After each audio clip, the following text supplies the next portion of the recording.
اب ہم یہاں پہنچ گئے ہیں، ایک سٹیل میٹ ہے، دو ادارے ہیں انتہائی امپورٹنٹ ہیں، انتہائی پاورفل بھی ہیں. قانونی طور پر اس صورتحال سے ہم کیسے نکل سکتے ہیں اگر نکل سکتے ہیں تو؟ میں سمجھتا ہوں کہ اب چیزیں اس نیج کو پہنچ گئی ہیں کہ سچ جو ہے وہ باہر آنا چاہیے. اور سچ میں آپ کو بتاتا ہوں، سچ یہ ہے کہ 2009 کی جو ججمنٹ ہے 31 جولائی 2009 کی، جس کو اس ساری چیز کی بنیاد بنایا گیا ہے، اس میں سپریم کورٹ کا ایک فیصلہ ہے انٹرم آرڈر، جس کو کہ سارے فیصلے کی بنیاد بنایا گیا. اور اس انٹرم آرڈر پہ ایک پٹیشن پینڈنگ ہے جو جسٹس یاسمین عباسی نے دائر کر رکھی ہے. اس میں انہوں نے باقاعدہ یہ لکھا ہے کہ اس طرح کا کوئی آرڈر ان فیلڈ نہیں تھا اور یہ من گھڑت آرڈر بعد میں فیبریکیٹ کیا گیا ہے اور یہ فراڈ کیا گیا. انہوں نے لفظ لکھا ہے پٹیشن میں، لفظ فراڈ کا لکھا ہے، اور وہ پٹیشن ابھی تک نہیں لگی. خدا کے واسطے اس پٹیشن کا پتہ کریں، جسٹس یاسمین عباسی سے رابطہ کریں.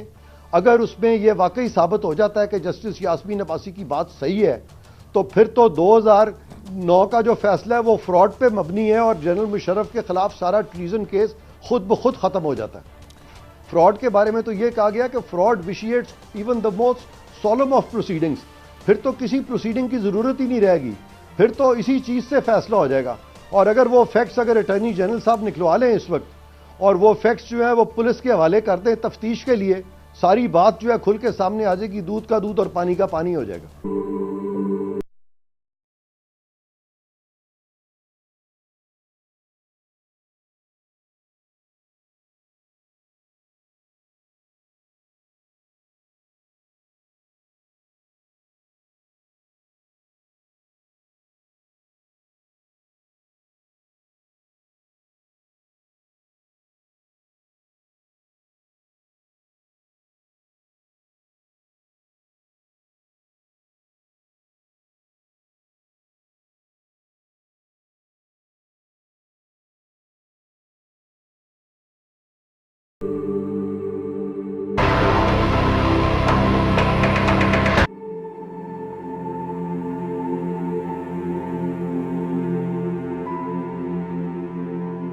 جسٹس ریٹائرڈ یاسمین عباسی وہ یہ کہہ رہی ہیں کہ 3 نومبر کا آرڈر ایک جوڈیشل آرڈر نہیں ہے کیونکہ وہ کسی بینچ نے جاری نہیں کیا. بقول ان کے اس پٹیشن کے یہ ایک جھوٹا فیک ڈاکیومنٹ ہے. رجسٹرار نے بھی اس کی موجودگی سے ہی انکار کر دیا اور انہوں نے اس کو بہت ڈھونڈنے کی کوشش کی لیکن یہ آرڈر ان کو نہیں ملا. آرڈر مجھے ضرور ملا ہے، ایک خالی پرچے پہ گھر سے نکالا گیا آرڈر اور گھر کے دستخط.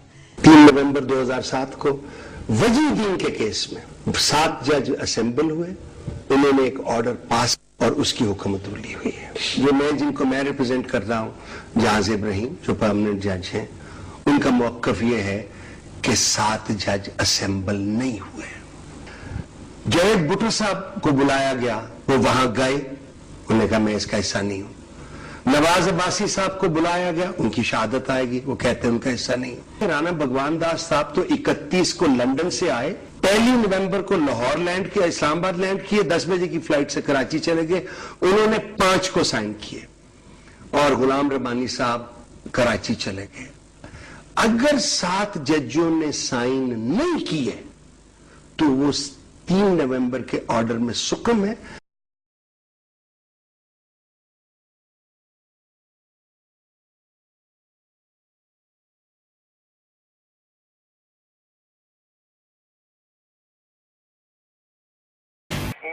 میں منیر ملک صاحب کی کتاب پڑھ رہا ہوں، وہ کہتے ہیں وہ مجھے ملے جب جسٹس طارق ملے میرے ہوٹل میں. آگے لکھتے ہیں resourceful as he always was, he took out from his pocket an unsigned order passed by a 7-member bench of the Supreme Court headed by Chief Justice Iftihar Mohammad Chaudhry.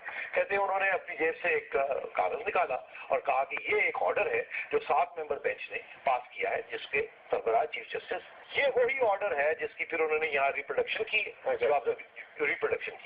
کہ یہ order تھا جس میں انہوں نے کہا کہ یہ جو کچھ مشرف نے کیا اس کو اسٹرائک ڈاؤن کیا اور کہا کہ آگے کوئی اس کا اوتھ نہ لے، اگر وہ لے گا تو وہ بالکل جج نہیں مانا جائے گا.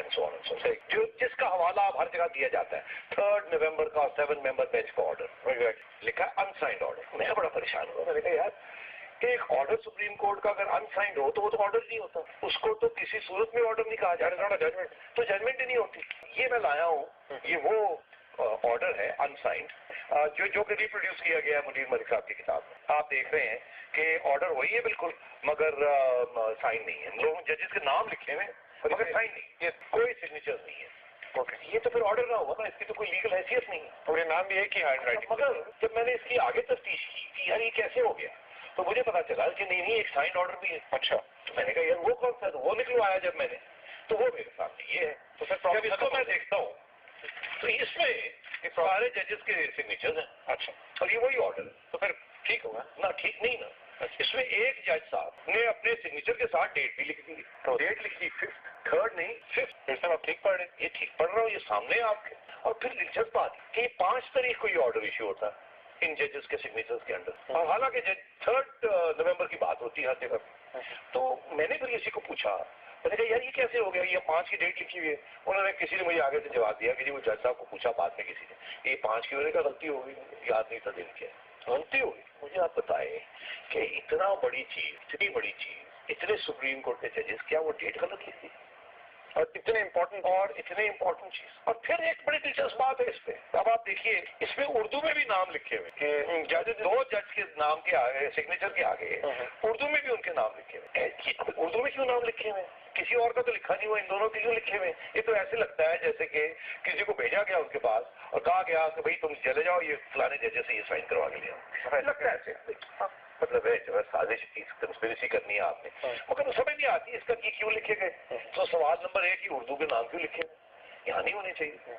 कभी ऐसे ऑर्डर में नहीं होता, कभी भी नहीं होता। ठीक है, दूसरी चीज ये कि ये 5 की तारीख कैसे आ गई?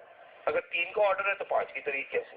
और मुनीर मलिक साहब कह रहे हैं कि अनसाइंड ऑर्डर, वो खुद उसकी प्रूफ दे रहे हैं किताब के अंदर। ये किताब के अंदर लिखा उन्होंने और उनका हवाला दिया और लिखा है अनसाइंड। ये पेज भी बता दें, देखना पेज नंबर, ये है जी पेज नंबर 235। अच्छा, अब मैं बड़ा परेशान, मैंने कहा यार ये क्या हो गया, इसके ऊपर क्या हुआ? फिर मैंने कानून को देखा कि यार इधर ऐसे हो, अनसाइंड ऑर्डर हो तो उसकी हैसियत क्या होती है। तो वो जब मैं देखने जाता हूँ तो उसमें सीपीसी की, सीपीसी से उसमें section 3 judgement to be sign, ये लिखा है the judgement shall be dated and signed by the जज in open court at the time of pronouncing it and when one sign shall not afterwards be altered or added to. मतलब है कि जज sign करेंगे और date डालेंगे, और अगर साइन नहीं करेंगे तो ऑर्डर नहीं है। यानी केस के सीबीसी के मुताबिक तो फिर वो ऑर्डर नहीं। तो मेरे ज़हन में ये सवाल है, मैं चाहूंगा कि कोई हमें ये जवाब दे दे, इसका मतलब क्या है, ये फ्लॉज है। क्या ये 3 को एक्चुअली ये सारे जजेस बैठे, इन्होंने वहाँ साइन किया बैठ के और ये ऑर्डर साइन किया, या सारे नहीं पूरे हो पाए और बाद में वही क्या हुआ, ये मुझे नहीं पता। मगर मेरा ये सवाल ये है कि इसका जवाब हमें मिलना चाहिए। ये एक आपसे मिस्टेक है, ये बड़ी अहम है, बिकॉज हर चीज इसके बाद जो हुई है इस 3rd नवंबर के ऑर्डर के ऊपर 31 जुलाई का पूरा फैसला, सारा जुलाई में जो 31 जुलाई को जो फैसला आया जो कि सितंबर 30 को रिलीज किया गया, जिसके तहत सब कुछ हो रहा है और ये फैसले हुए कि कौन रहेगा कौन नहीं रहेगा, 105, 104 जजेस की छुट्टी करा दी गई, ये सारा कुछ उसमें हुआ है। और वो 3rd नवंबर की बात है। तो एक तो ये मेरा ये पूरा रिस्ट्रेनिंग ऑर्डर के ऊपर ये बहुत बड़ा क्वेश्चन मार्क है। ये है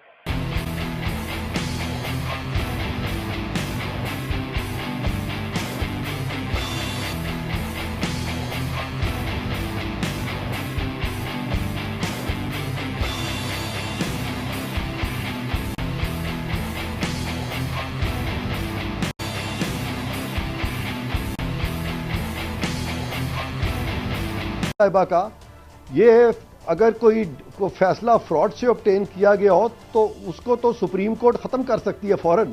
फ्रॉड के बारे में तो ये कहा गया कि fraud vitiates even the most solemn of proceedings, फिर तो किसी प्रोसीडिंग की जरूरत ही नहीं रहेगी, फिर तो इसी चीज से फैसला हो जाएगा। और अगर वो फैक्ट्स अगर अटॉर्नी जनरल साहब निकलवा लें इस वक्त, और वो फैक्ट्स जो है वो पुलिस के हवाले कर दें तफ्तीश के लिए, सारी बात जो है खुल के सामने आ जाएगी, दूध का दूध और पानी का पानी हो जाएगा।